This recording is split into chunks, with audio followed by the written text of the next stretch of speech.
তাল গাছের বাকল থেকে শক্ত এক ধরনের সুতা তৈরি করে সেই সুতা দিয়ে বিশেষ এক ধরনের মাছ ধরার ঘূর্ণি তৈরি করে আসছেন যশোরের মনিরামপুরের রেখারানী দাস। তাল গাছের এই পাতা বা বাকল থেকে শক্ত মজবুত সুতা তৈরি করে কিভাবে মাছ ধরার এই ঘূর্ণি তৈরি করা হয় তার সম্পূর্ণ প্রসেস দেখতে হলে ভিডিওটি না টেনে সম্পূর্ণ দেখতে থাকুন।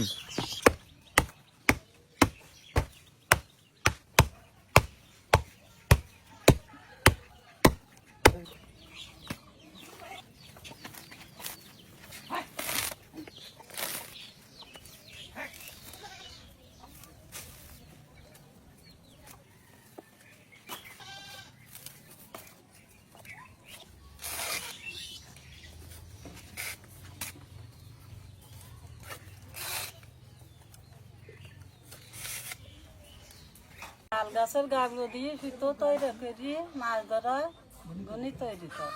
দাদা এটা কি বলতেছেন? ঘনি তৈরি করতেছে। ঘূর্ণিটা কি কাজে ব্যবহৃত হয়? এটা মাছ মারবে খাল বিলে। ওই গাছের গাবলুর থেকে চোষ বের করা হয়েছে, আর এই বাঁশ কেটে শলা তৈরি করে এই বোনা হচ্ছে। তাহলে চোষ আর এই বাঁশ, আর কোনো কিছু ব্যবহার করেন না? না, আর এই কট সুতো লাগবে বানতে।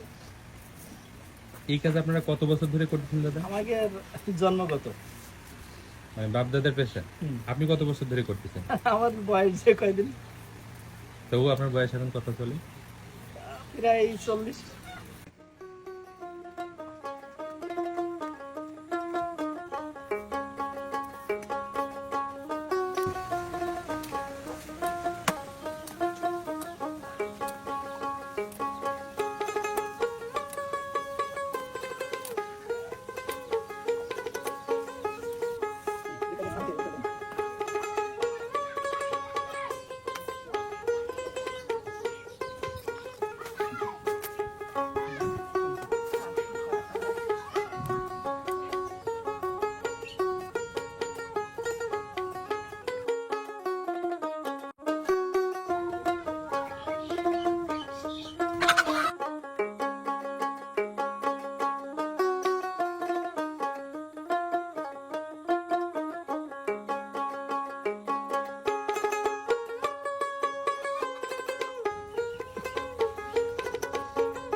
গাছের গাছগুলো দিয়ে সস বানাইয়ে ঘনিটা তৈরি হয়।